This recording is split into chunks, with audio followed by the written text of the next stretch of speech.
400 एकड़ में फैले तेलंगाना के काचा गाचिबोवली जंगल की कुछ तस्वीरें सोशल मीडिया पर काफी वायरल हो रही हैं। इन्हें अब फेक करार दिया गया है, लेकिन जंगल को उजाड़ा गया, रातों रात जानवरों को बेघर किया गया, ये कोई फेक न्यूज नहीं है।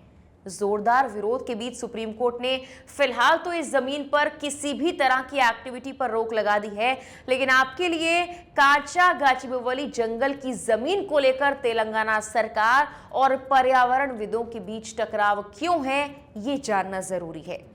ये जमीन किसकी है, किसको बेची जा रही है, कैसे इस मुद्दे ने न सिर्फ तेलंगाना वासियों बल्कि पूरे देश का ध्यान खींचा है, ये पूरी कहानी विस्तार से आपको हम इस वीडियो में बताने वाले हैं।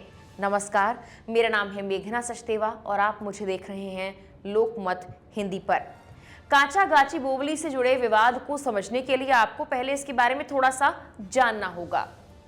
काचा गाचिबोवली हैदराबाद के बचे हुए आखिरी शहरी जंगलों में से एक है। ये जैव विविधता से समृद्ध है। यहाँ कई पक्षी, मैमल, रेप्टाइल स्पीशीज और खूबसूरत रॉक फॉर्मेशंस हैं। ये हैदराबाद विश्वविद्यालय के परिसर के पास है।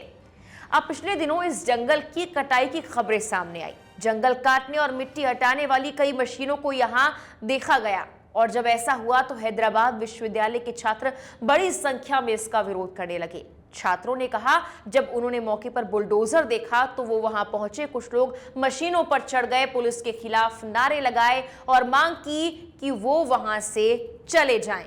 विरोध प्रदर्शन के दौरान उन्हें हिरासत में भी लिया गया, जबकि प्रदर्शन के दौरान वहां मौजूद छात्रों ने क्या बताया और कैसे रेवंत सरकार को निशाने पर लिया, वो आप सुनिए।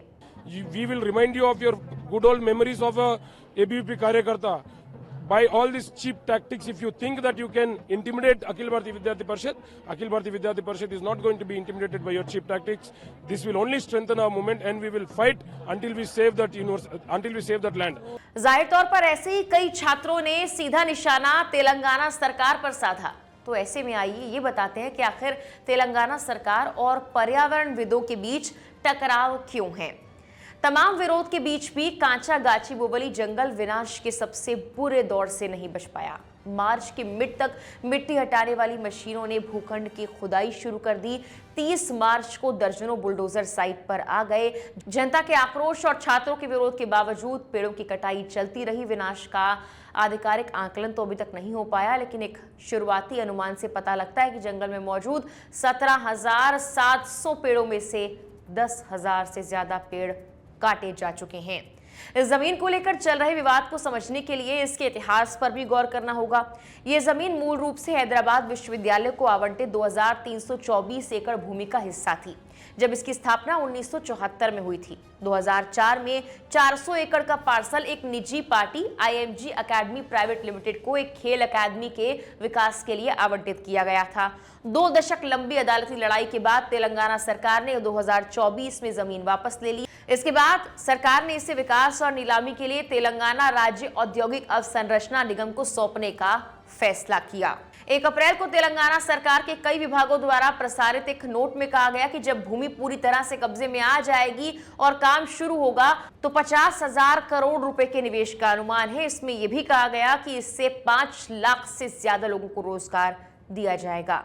सरकार के इस दावे का समर्थन करने के लिए पुख्ता तौर पर कोई सार्वजनिक रूप से उपलब्ध रिपोर्ट या डेटा फिलहाल नहीं है। अब तेलंगाना सरकार कथित तौर पर इस भूमि को विकसित करने की योजना कर रही है, जिसमें एक IT पार्क की स्थापना भी शामिल है। विश्वविद्यालय के छात्र और पर्यावरण कर्मी इस क्षेत्र को संरक्षित वन क्षेत्र घोषित करने की मांग कर रहे हैं। जब आंदोलन उग्र हुआ तो सर्वोच्च न्यायालय ने अगले आदेश तक किसी भी एक्टिविटी पर यहां रोक लगा दी।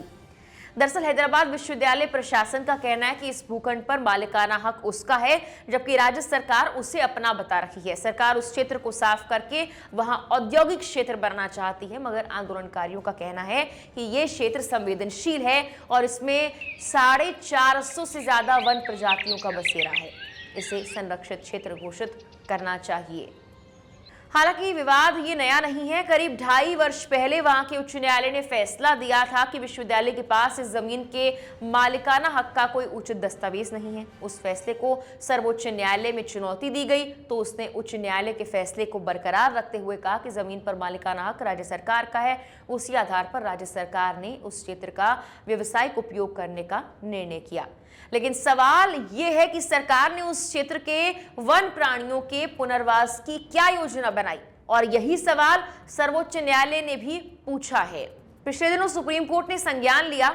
सुप्रीम कोर्ट ने 2 अप्रैल को यूनिवर्सिटी के पास की 400 एकड़ जमीन पर पेड़ों की कटाई का संज्ञान लिया और कोर्ट ने तेलंगाना हाईकोर्ट के रजिस्ट्रार को साइट का दौरा कर रिपोर्ट पेश करने का निर्देश भी दिया था।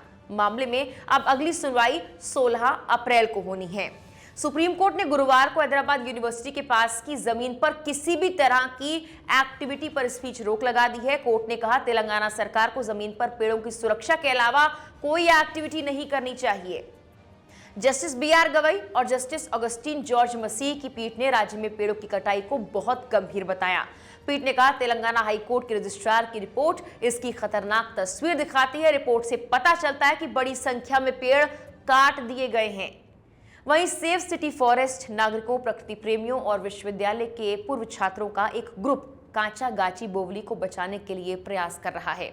इसने कुछ डॉक्यूमेंट्स में यह पाया कि ये शहरी जंगल फूलों के पौधों की 734 से ज्यादा प्रजातियों, मैमल्स की 10 प्रजातियों, रेप्टाइल्स की 15 प्रजातियों जिसमें मॉनिटर लिजार्ड शामिल है, इंडियन स्टार टोटोइस शामिल है और 220 स्पीशीज हैं जो बर्ड्स की हैं। इसमें इंडियन रोलर और ओरिएंटल स्काईलार्क ये भी शामिल है। इन प्रजातियों का ये जंगल घर है।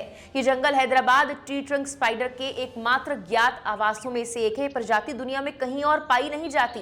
इसकी उपस्थिति इस बात को याद दिलाती है कि ये परिदृश्य वास्तव में कितना अनूठा और अपूर्णीय है और ये कितना जरूरी है। अपनी सुंदरता के अलावा ये जंगल आवश्यक सेवाएं भी प्रदान करता है। यहाँ के पेड़ आसपास के इलाकों के परिवेश के तापमान को कम करने में काफी हेल्प करते हैं, खासतौर पर हैदराबाद की भीषण गर्मियों के दौरान। हाल ही में किए गए एक अध्ययन में ये भी पता लगा है कि इस तरह के आवरण को खोने से स्थानीय स्तर पर तापमान में 1.4 डिग्री सेल्सियस तक की वृद्धि हो सकती है। पहले से ही गर्मी, वायु प्रदूषण और भूजल की कमी से जूझ रहे शहर में पर्यावरण को और नुकसान पहुंचाना विनाशकारी साबित हो सकता है।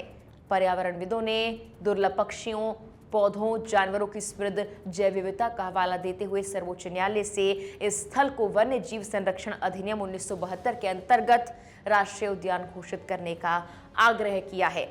फिलहाल के लिए तो इस जंगल की जमीन पर गतिविधि को रोक दिया गया है, लेकिन 10,000 से ज्यादा पेड़ काटे जा चुके हैं।